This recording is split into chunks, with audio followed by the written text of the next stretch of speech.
Hello students, आज 17 फरवरी 2024 को JAC board द्वारा एग्ज़ाम लिया गया है इकोनॉमिक्स आर्ट्स का। तो आज हम लोग इकोनॉमिक्स के जो एमसीक्यू क्वेश्चंस होते हैं उसके आंसर्स पे चर्चा करेंगे और आप लोग मिलाकर देख सकते हैं कि आपको कितने मार्क्स आने वाले हैं एमसीक्यू क्वेश्चंस में। पहला क्वेश्चन है, किसने कहा कि अर्थशास्त्र धन का विज्ञान है? तो इसका सही आंसर है Adam Smith. Adam Smith, option C. आगे चलते हैं हम लोग। व्यष्टि अर्थशास्त्र यानी माइक्रो इकोनॉमिक्स व्यष्टि अर्थशास्त्र में सम्मिलित होती है, तो इसका ऑप्शन है डी, इनमें सभी। क्वेश्चन नंबर 3 की ओर चलते हैं। अर्थव्यवस्था की केंद्रीय समस्या कौन सी है? अर्थव्यवस्था की केंद्रीय समस्या कौन सी है? तो क्वेश्चन नंबर 3 का आंसर है डी, इनमें से सभी। मिला लेंगे क्वेश्चन आंसर। आगे चलते हैं हम लोग। उस वक्र का नाम बताइए जो आर्थिक समस्या को दर्शाता है। क्वेश्चन नंबर 4 का आंसर है डी, उत्पादन संभावना वक्र। उत्पादन संभावना वक्र। आगे चलेंगे हम लोग। क्वेश्चन नंबर 5, जब कुल उपयोगिता अधिकतम होती है तब सीमांत उपयोगिता होगी। इसका आंसर है 0, यानी ऑप्शन सी। ऑप्शन सी है इसका सही आंसर। उपयोगिता का संबंध होता है। Question number 6। क्वेश्चन नंबर 6 का आंसर है सी, मानव आवश्यकता की पूर्ति से। उपयोगिता का संबंध किससे होता है? मानव आवश्यकता की पूर्ति से। क्वेश्चन नंबर 7, आवश्यक वस्तुओं की मांग की लोच होती है। आवश्यक वस्तुओं के मांग की लोच होती है। डी, 7 का ऑप्शन हो जाएगा डी, इकाई से कम। इकाई से कम, ऑप्शन डी इसका सही आंसर है। क्वेश्चन नंबर 8 की ओर चलते हैं हम लोग। उत्पादन फलन में उत्पादन किसका फलन है? तो इसका आंसर है उत्पत्ति के साधनों। उत्पत्ति के साधनों। क्वेश्चन नंबर 9 की ओर चलते हैं। मौद्रिक लागत में निम्न में किसे सम्मिलित किया जाता है? तो 9 का है इसका आंसर इनमें से सभी। इनमें से सभी। आगे चलते हैं हम लोग। क्वेश्चन नंबर 10, निम्नलिखित में कौन स्थिर लागत नहीं है? तो स्थिर लागत नहीं है कच्चे माल की लागत। कच्चे माल की लागत, ऑप्शन सी इसका सही आंसर है। आगे चलते हैं हम लोग। क्वेश्चन नंबर 11 है, वस्तु की उस मात्रा को क्या कहते हैं जिसे विक्रेता निश्चित समय में स्थिर कीमत पर बाजार में बेचने के लिए तैयार हो? तो इसका आंसर है 11 का ए। 11 का ए, पूर्ति। इसका आंसर है पूर्ति। क्वेश्चन नंबर 12 की ओर चलेंगे हम लोग।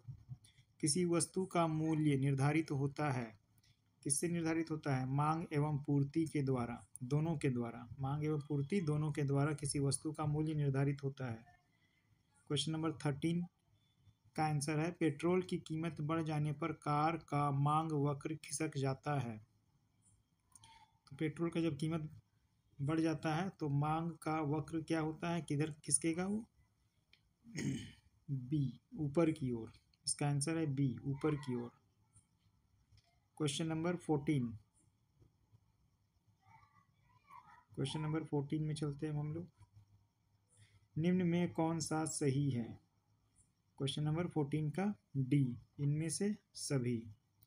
आगे चलते हैं। क्वेश्चन नंबर 15, निम्न चित्र किस बाजार को प्रदर्शित करता है? तो इसका आंसर है एकाधिकार, बी, ऑप्शन बी। आगे चलते हैं हम लोग। फॉलोइंग फिगर शोज, निम्नलिखित चित्र प्रदर्शित करता है। क्वेश्चन नंबर 16 का। तो क्वेश्चन नंबर 16 का आंसर है बी, पूर्णतः लोचदार मांग। क्वेश्चन नंबर 17, स्थायी पूंजी के उपभोग को क्या कहते हैं? तो इसका आंसर है मूल्यह्रास। मूल्यह्रास, स्थायी पूंजी के उपभोग को क्या कहते हैं? मूल्यह्रास। 17 का बी। 18 की ओर चलते हैं हम लोग। क्वेश्चन नंबर 18, किसने कहा कि समष्टि अर्थशास्त्र सारी अर्थव्यवस्था के कार्यकरण से संबंधित है? तो इसका आंसर है स्पेंसर, यानी ऑप्शन बी। आगे हम लोग चलते हैं। क्वेश्चन नंबर 19, द्वितीय क्षेत्र में कौन सी सम्मिलित है? तो 19 का आंसर है बी, विनिर्माण। क्वेश्चन नंबर 20, वस्तु विनिमय प्रणाली की निम्न में कौन सी कठिनाई है? तो इसका आंसर है इनमें से सभी। आगे चलते हैं हम लोग। क्वेश्चन नंबर 21 है, मौद्रिक नीति का संबंध है। मौद्रिक नीति का संबंध है। तो इसका आंसर है ए, खुले बाजार की क्रियाओं से। केन्स का गुणक किनके बीच संबंध स्थापित करता है? क्वेश्चन नंबर 22 का है आंसर ए, निवेश और आय। आगे चलते हैं हम लोग। क्वेश्चन नंबर 23, समस्त मांग का प्रमुख घटक है इनमें से सभी, ऑप्शन डी।